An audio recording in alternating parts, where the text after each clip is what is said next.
बरसाने में बड़ा आनंद छाया है। क्यों? बोले आज एक सुनहारन जो स्वर्ण आभूषण बेचती है, वो सुनहारन आज पूरे बरसाने में हल्ला मचा रही है, जोर जोर से अपनी मीठी वाणी से सबको आकर्षित कर रही है। अरे कोई पायल ले लो, अरे कोई कंगन ले लो, अरे कोई कानों की कुंडल ले लो, बिछिया ले लो, जोर जोर से आवाज़ लगा रही है। और उसकी वाणी में बड़ी मधुरता है, बड़ा रस है। और ये भी कहती है कि जो हमसे हमारे हाथों से पाँव में पायल पहनेगी ना, उसका प्रियतम उस पर रीझ जाएगा। हमारे हाथों में कुछ ऐसा जादू है, हम जाबी सखी को पायल पहनाती है, वहाँ को खसम वाते कभी रूठे ना है।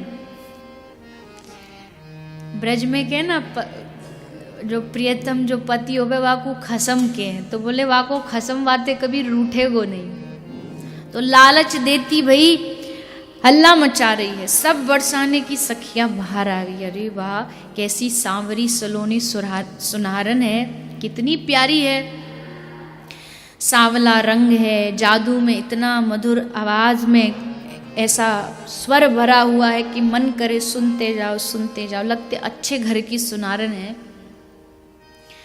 अब बेचते बेचते अब देखने में तो सबको बढ़िया लग रही, पर खरीद कोई कुछ नहीं रहा उस सुनारन से, क्योंकि आवाज में ही सब मुग्ध हुए बैठी है।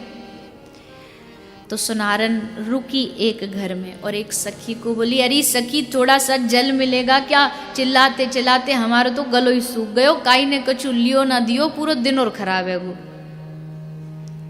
तो सखी बोली, हाँ हाँ बैठो बैठो, क्यों ना, जल मिलेगा, भोजन मिलेगा, जो आप कहोगी वो मिलेगा। ना ना हमको कछु ना चाहिए, बस कहा बताएं, अब ये सुबह से घूम रही हूँ, कोई ग्राहकी नहीं मिलो, कैसो बरसानो है तुम्हारो? अरे मैं तो बड़े बड़े महलन में जाके अपनो ये आभूषण बेचूं, मैं ना ऐसे गली गली में भटकूं, पर आज तो मेरा मन करो चलो बरसाने के बारे में बड़ी सुनी है, तो ऐसी घूमती घूमती आ गई या गांव में, पर लगे तुम्हारो बरसानो तो कंगालन को है। अब सखी बोली, अच्छो अभी लगे तुम बरसानी घूमी नहीं हो। बोले सुबह ही ते तो घूम रही हूं, गलो बैठ गए हो चिल्ला चिल्ला के। कहना क्या चाह रही हो आप हमारे बरसाने को बदनाम कर रही हो। ना ना बदनाम नहीं कर रही, मैं समझ गई हूं, मेरे समझ में आ गई। अब इतने महंगे गहना या गांव में कौन लेगो, सब गरीब आदमी हैं। सखी बोली, हमारी श्री जी के महल गई हो तुम? महल जाके देखो, तुम्हारी पूरी जो टोकरी भरी है ना श्रृंगार के आभूषणों की, सब एक बार में खत्म हो जाएगी। क्या बात करती हो, हमारो बरसानो वैकुंठ ते भी कम नहीं है। हाँ हाँ बहुत बहुत, हाँ सुनी तुम्हारी बरसाने के बात में, पर वही वाली बात है कि दूर से ही देखने में बढ़िया लगो, यहाँ के सब असलियत पर तो चल गई। गोपी बोली, बहुत बोले तू तो, कछु भी बोले, चल तो कुछ श्री जी के महल लेके चलो। पकड़ी हाथ और पकड़ करके वृषभान लली के महल में गोपी ले आई। अब आगे मिली ललिता सखी, ललिता ठाड़ी। तो सखी ने जाके कही कि ललिता जू आज इस सुनहारन आई है और या की बिक्री ना हुई, कोई बोहनी ना हुई, तो मैं सोची श्री जी महल में ले आऊं, और थोड़ी सावधान रही हूँ, बातूनी है बहुत, बात करना चालू कर देगी तो छोड़ेगी नहीं, या हमारे काम की बात करके यहाँ पे तो जो खरीदनो खरीदो और या आगे भेज दियो। और निवेदन है कि कछु ले लीजो, ना तो पूरी दुनिया में जाके हमारे बरसाने को बदनाम करेगी, क्या की बातन ते लग रही है। तो ललिता जी ने बिठा लिया, दिखा क्या लाई है। तो सुनारन बोली, तुम लोगी? बोले नहीं हम नहीं लेंगे, हमारी लाडली जी लेंगी, पर पहले हम तो पसंद कर लें। बोली नहीं, जो लेगी हम तो उसी को दिखाएंगे। तो ललिता बोली, सच कह रही है, ये इस गोपी सही कह रही थी, तू तो बहुत बोलती है। अरे जब हम कह रहे हमें दिखा, हमें पसंद आए तो आगे तक जाएगी, नहीं पसंद आए तो यहीं से वापस। अच्छा ऐसी बात है।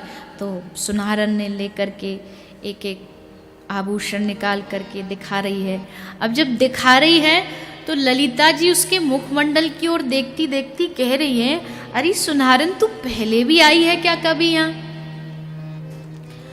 बोले ना, मैं पहले क्यों आई, मैं कोई ऐसी तुमने सुनारन समझ रखी हूँ? बड़े बड़े घरों में जाती हूँ आभूषण बेचने, यहाँ तो पहली बार आई हूँ। बोले ना कछु तेरो मोड़ो देखो देखो सो लगे, बड़ी सुंदर है तू, जैसी तेरी बात सुंदर वैसी तू भी सुंदर। तो सुनारन ने घूंघट कर लियो। बोले नजर लगाओगी क्या हमको? अरे सुंदर है तो अपने निया है, तो हमको नजर मत लगाओ, बस अपनी स्वामिनी ते जाके को जल्दी कछु लेनो तो लो, नहीं हम आगे बढ़े। अच्छू मैं पूछ के आऊं। तो श्री ललिता जी निज महल में प्रवेश करती हैं। जाके देखा तो लाडली जी सोई थी, गहरी निद्रा में सोई थी। तो आकर के ललिता ने कहा कि सुनारन सुन, अभी तू चली जा, अभी तो हमारी लाडली जी सो रही है। तो सुनारन एकदम आवेश में आके बोली, सो रही है कब तू जग ना सके? हम इतनी दूर ते आई हैं आभूषण बेचने, तुम्हारी लाडली जी थोड़ी नींद छोड़ के आभूषण देख ना सके?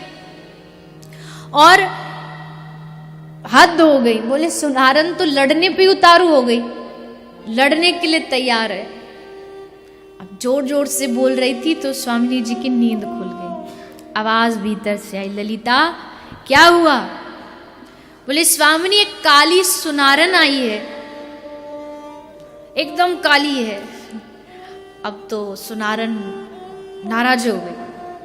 देखो जी खरीदने तो खरीदो, ये काले गोरे का भेद तो हमको बताओ मत। और जिस काले की तुम बात कर रही हो ना, हमको भी पता, तुम्हारा पूरा बरसाना उसी काले कन्हैया के पीछे पड़ा है। तुम्हारी श्री जी भी उसके पीछे पीछे जाती हैं, तो ये काले गोरे का भेद हमको मत समझाओ। ललिता बोली, अरे तू रूठ काय को रही है? अरे ठीक है कारी है पर सुंदर तो है, का भयो कारी हुई तो। अच्छा अब हम ज्यादा इधर उधर की बात नहीं करेंगे, बताओ इनको खरीदने? बोले हाँ चल भीतर चल। और सुनारन का हाथ पकड़ के ललिता जी भीतर लेकर के आती हैं। अब सुनारन जब भीतर प्रवेश कर रही है तो जो महल की जो शोभा है उसको देख करके एकदम आनंदित हो रही है। वाह वाह, यहाँ की शोभा तो वैकुंठ से भी बढ़कर है, वैकुंठ भी फीका पड़ जाए इस महल के सामने। तो आनंदित होती होती सुनारन पहुंच गई एकदम श्री जी के सैया के नजदीक। ललिता बोली, ये देखो सामने ये है सुनारन और ये अब आपको आभूषण दिखाएगी। तो सुनारन ने एक एक आभूषण निकाल के आभूषण को रखती जा रही है। स्वामिनी आभूषण को तो नहीं देख रही पर सुनारन को देख देख करके कहती जा रही है, वाह कितना सुंदर है, वाह कितना सुंदर है। बोली हाँ बिल्कुल, हमारे सारे आभूषण बहुत सुंदर है। पर स्वामिनी की वहां से दृष्टि नहीं हट रही।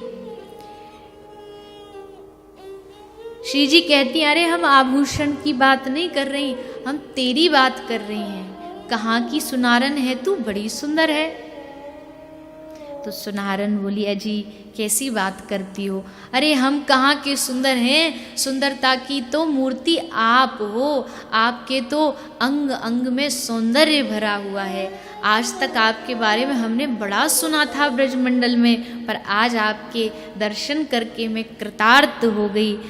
राधा रानी कहती, सुंदर तू है पर मीठा भी बहुत बोलती है, बड़ा मीठा शब्द हैं तेरे, और तुझे देख के कुछ ऐसा लगता है कि तुझसे जन्म जन्म का मेरा कोई नाता है, कोई जन्मों जन्मों का रिश्ता है। अरे क्या बात कर रही हो आप? कहाँ आप वृषभानु नंदिनी, कहाँ हम जैसी सुनारन जो गांव गांव में जाके चिल्ला चिल्ला के आभूषण बेचती है? भला कोई रिश्ता है हमारा और आपका? ना ना, कोई रिश्ता नहीं है। राधा रानी और नजदीक आई उस सुनारन के, उसके सर पर हाथ फेरने के लिए जैसे केशों को स्पर्श किया है तो शरीर में एकदम रोमांच हो गया।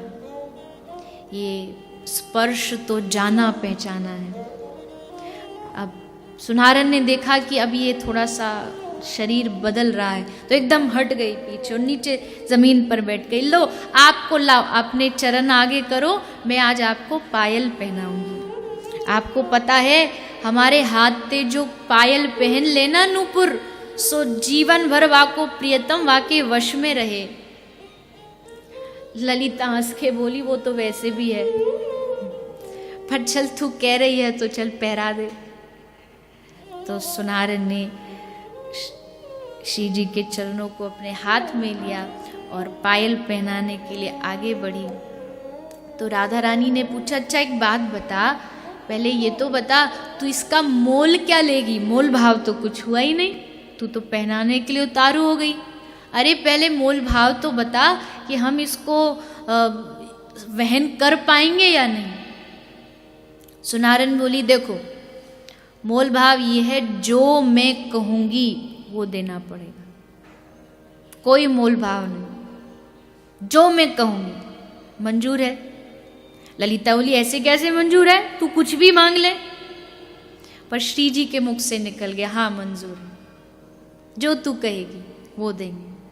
अब तो सुनहरन आनंदित हो गई, श्री जी के चरणारविंदों को पकड़ा, मुग्ध हुआ, मुग्ध होकर के वो पायल चरणों में पहनाया और स्वामिनी जी एकदम प्रसन्न है। सुनहरन के आंखों से अश्रु बह रहे हैं। कुंडल लिया, श्री जी के कानों में पहनाया, कंगन लिए, हाथ में पहनाया, मोतियों का हार लिया, उनके कंठ में धारण कराया।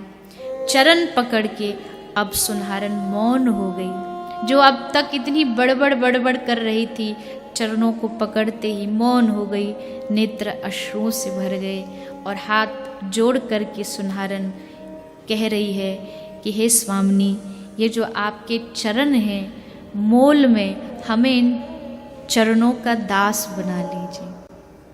यही मेरा मोल है, मुझे सदा सदा के लिए अपने चरणों का दास बना लीजिए। जब नेत्रों से झरझर अश्रु बहने लगे, उन नेत्रों का, उन कमल नयन की नेत्रों को स्वामिनी पहचान गई।